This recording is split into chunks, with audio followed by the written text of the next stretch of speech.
श्रीमद् भागवत गीता 12वां अध्याय। अर्जुन ने पूछा, इस प्रकार जो भक्त सदैव योग युक्त होकर आपकी उपासना करते हैं और जो व्यक्ति परब्रह्म को भजते हैं, इन दोनों में कौन सा श्रेष्ठ योगी है। श्री भगवान बोले, जो मेरे विषय में मन लगाकर श्रद्धापूर्वक मुझको भजते हैं वह उत्तम योगी हैं, परंतु जो इंद्रियों को संयम करके सर्वत्र समदृष्टि रखने वाले, सब प्राणियों के हित में लगे हुए, अकथनीय, अव्यक्त, सर्वव्यापी, अचिंतनीय, निर्विकार, अचल ध्रुव अक्षर का भजन करते हैं, वे भी मुझे प्राप्त होते हैं। अव्यक्त में जिनका चित्त असक्त है वह कष्ट अधिक पाते हैं, क्योंकि अव्यक्त गति को प्राणी कष्ट से पाता है। हे पार्थ, जो प्राणी अपने सब कर्मों को अर्पण करके मेरी शरण में आकर अनन्य भक्ति से मेरा ध्यान करते और पूजते हैं, उन शरण में आए हुए भक्तों का मैं थोड़े समय में ही मृत्यु युक्त संसार से उद्धार कर देता हूँ। मुझ में ही मन रखो, मुझ में ही बुद्धि रखो, तब तुम मुझी में निवास करोगे, इसमें कुछ संदेह नहीं। हे धनंजय, यदि तुम इस प्रकार मुझ में अपने चित्त को लगाने में समर्थ ना हो तो अभ्यास योग द्वारा हमारे पाने के लिए बारंबार यत्न करो। यदि अभ्यास भी ना कर सको तो मेरे उद्देश्य से व्रतादि ही करो। यदि मेरे लिए तुम कर्म करोगे तो तुम्हें मुक्ति प्राप्त होगी, और यदि ऐसा भी ना कर सको तो मन को रोककर अनन्य भाव से मेरी शरण में आओ और फल की आशा छोड़कर कर्म करो। क्योंकि अभ्यास से ज्ञान उत्तम है, ज्ञान से ध्यान श्रेष्ठ है, और ध्यान से कर्मों के फल को त्यागना श्रेष्ठ है।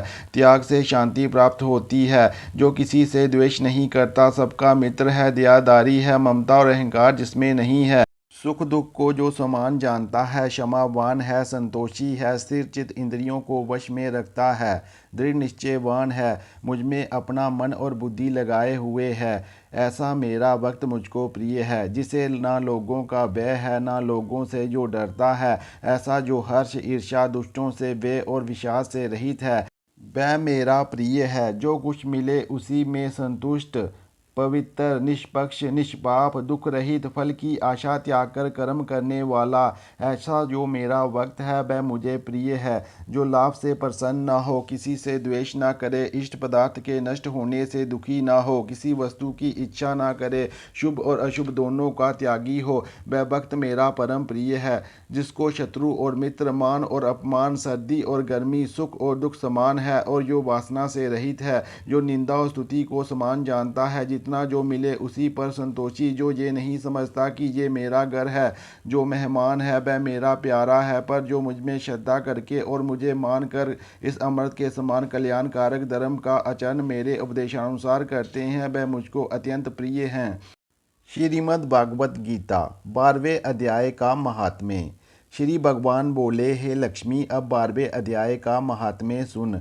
दक्षिण देश में सुखानंद नाम का राजा रहता था। उसके राज्य में एक मंदिर में एक ब्राह्मण भगवान नारायण की सेवा करता था। एक दिन भगवान जी प्रसन्न हुए। श्री नारायण जी गरुड़ पर सवार होकर आए और कहा कि तेरी क्या कामना है। हे ब्राह्मण, गीता के 12वें अध्याय का पाठ करो, तब उद्धार होगा। तब उस विप्र ने भगवान की स्तुति की।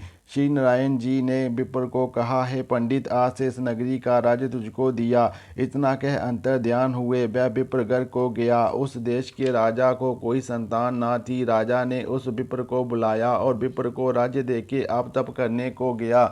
वन में विरक्त होकर रहा और विप्र राज्य करने लगा। श्री नारायण जी कहते हैं, हे लक्ष्मी, ये गीता जी के 12वें अध्याय का महात्म्य है जो मैंने कहा है और तुमने सुना है।